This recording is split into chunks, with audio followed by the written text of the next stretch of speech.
Hello and welcome to Kapashed. Today I have a very special video for you. Sergeant Hound and his trusty hound Grizzer.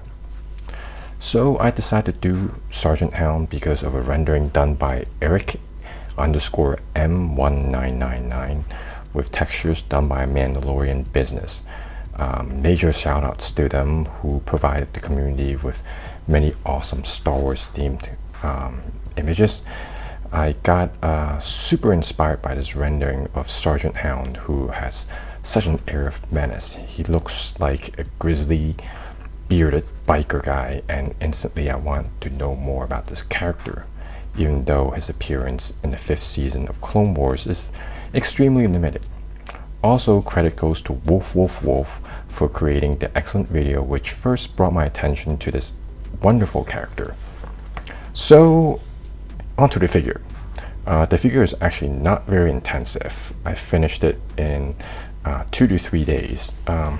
So the major parts are the head sculpt I got from eBay's Camino 3D facility, the body, which is fortunately is identical to the recent release of Camino Trooper in the new mold, and shoulder and holster, which I both got from my spare Commander Wolf figure over here. I took out the shoulder for it. The holster and the head actually went to my Neo custom over here, which I'll be covering in a future video. And one last thing, the comma, which I made by myself from scratch. So let's get this thing unraveled here. There's a handle over here. And okay, so this is just a general tour of the sculpt itself. This is the logo over here.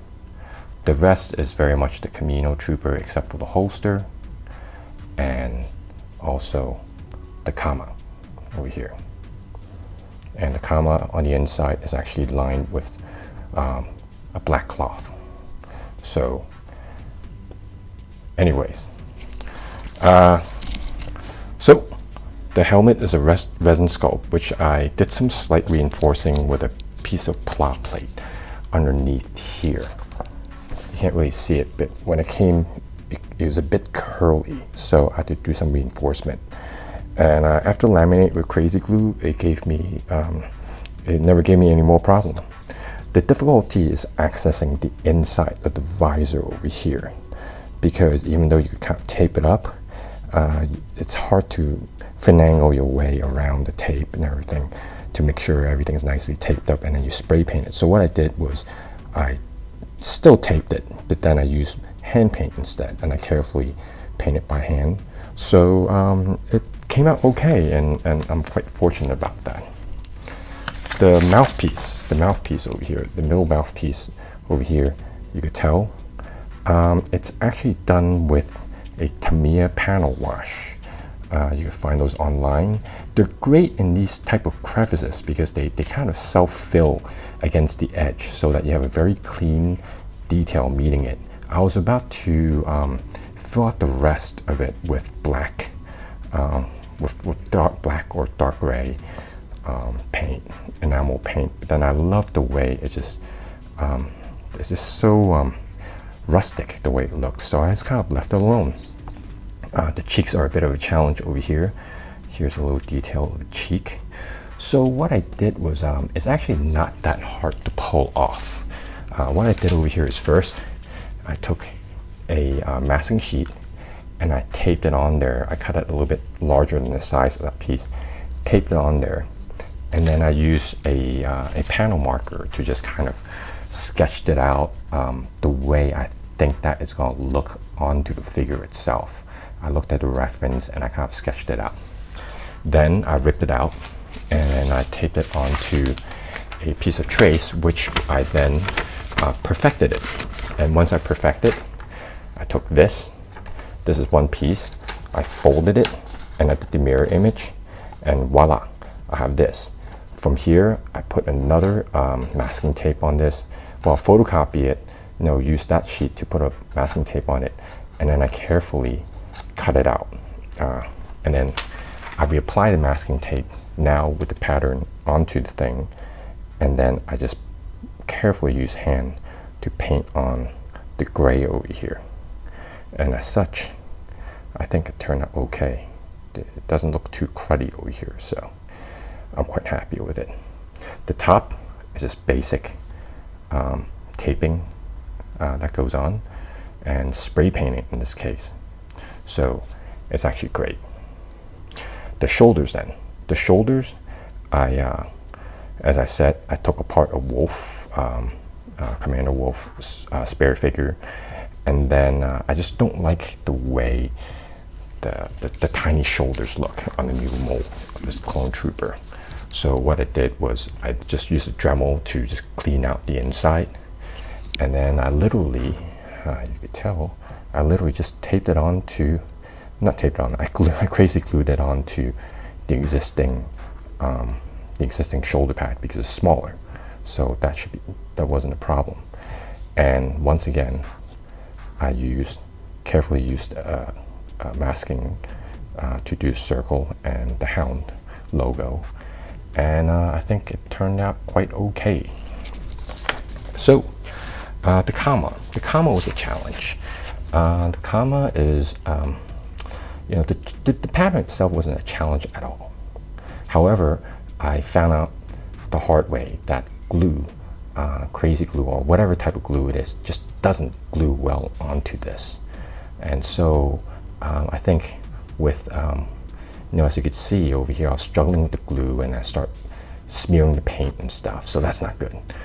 But all in all, I think I just kind of persisted with epoxy, not epoxy, the modeling cement, and that was completely, I think, I came out relatively unscathed. And then the holster. The holster, again, I took it out of my Wolf figure, and then I put a plow plate strip on the back, glued it, and I just slipped it in there and dabbed some glue in there, and it's totally fine. So here you go. This is the Hound. Now it's Grizzer. So Grizzer, it's also known as a Massiff in the Star Wars universe. I think it's pronounced as Massiff, right? Not Mastiff, but Massiff. So this is the inside view here. There's some scales, patterns that I managed to incorporate in there. There's the harness, there's the hair, which is actually soft to the touch. And this is the other side over here. And the eyes, the eye details over here. And so, how do I manage to do this? Well, first of all, I want to do this figure because this guy is, after all, named Sergeant Hound. So without his hound, he isn't Sergeant Hound. That's pretty simple. And the difficulty with this is that in 3.75 inch scale, there is a representation with the Tusken Raider and also with Geonosian, but we don't have one in a 6-inch scale. So this figure is difficult along the way because throughout the process, I just don't know how it's going to turn out, how I'm going to pull this off. So it took me about 2 weeks start to finish, and I'm actually quite happy with it because all the pieces it's a very solid piece, and all the pieces are actually, nothing is falling apart and stuff, and everything is connected very well. Ooh, I keep knocking down my figures, man. I'm gonna have bad karma for this. As for reference, the Massiff has many different interpretations. I originally took stills from The Mandalorian Season 2, Episode 1. There are many guesswork because the images are not clear.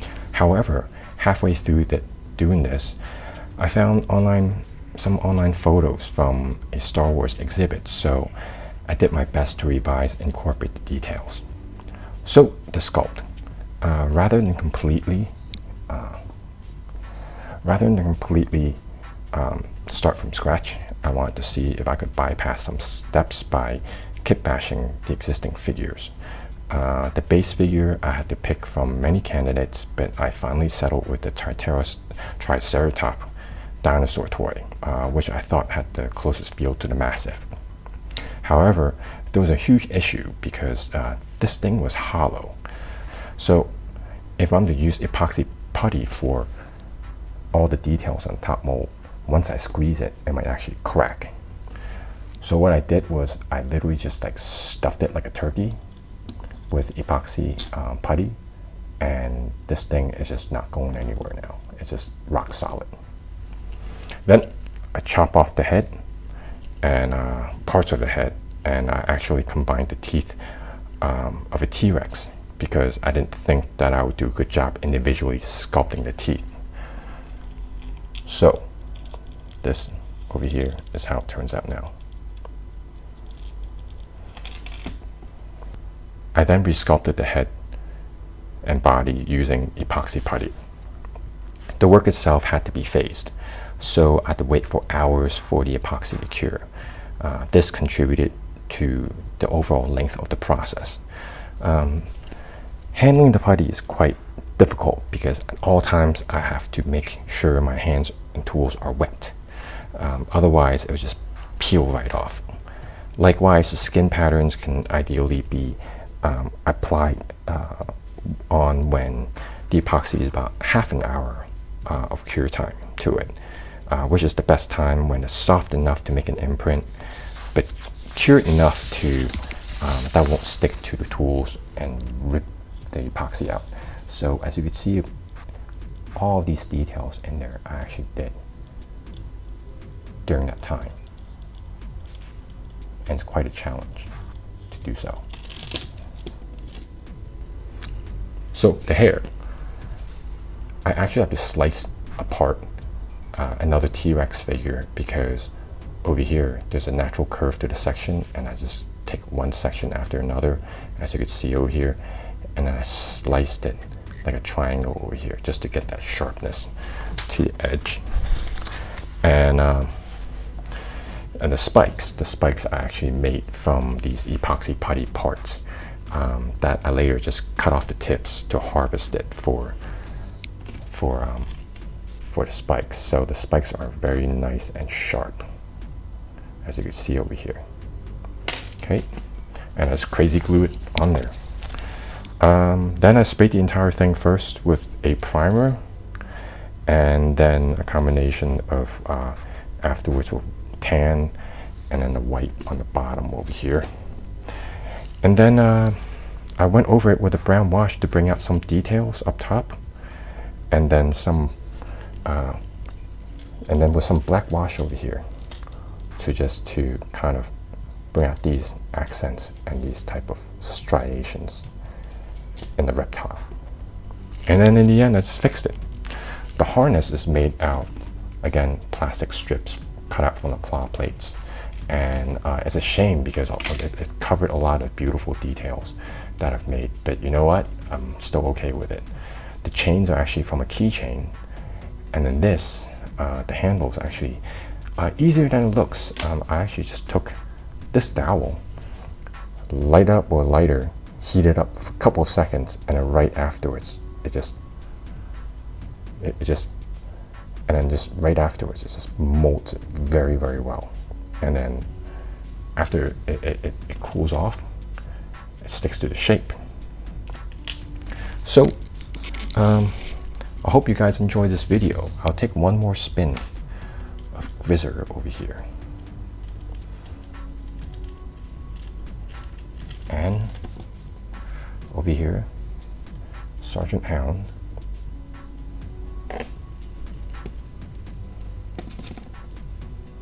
and here you snap on this little handle over here, go for a walk. There you go. So until next time,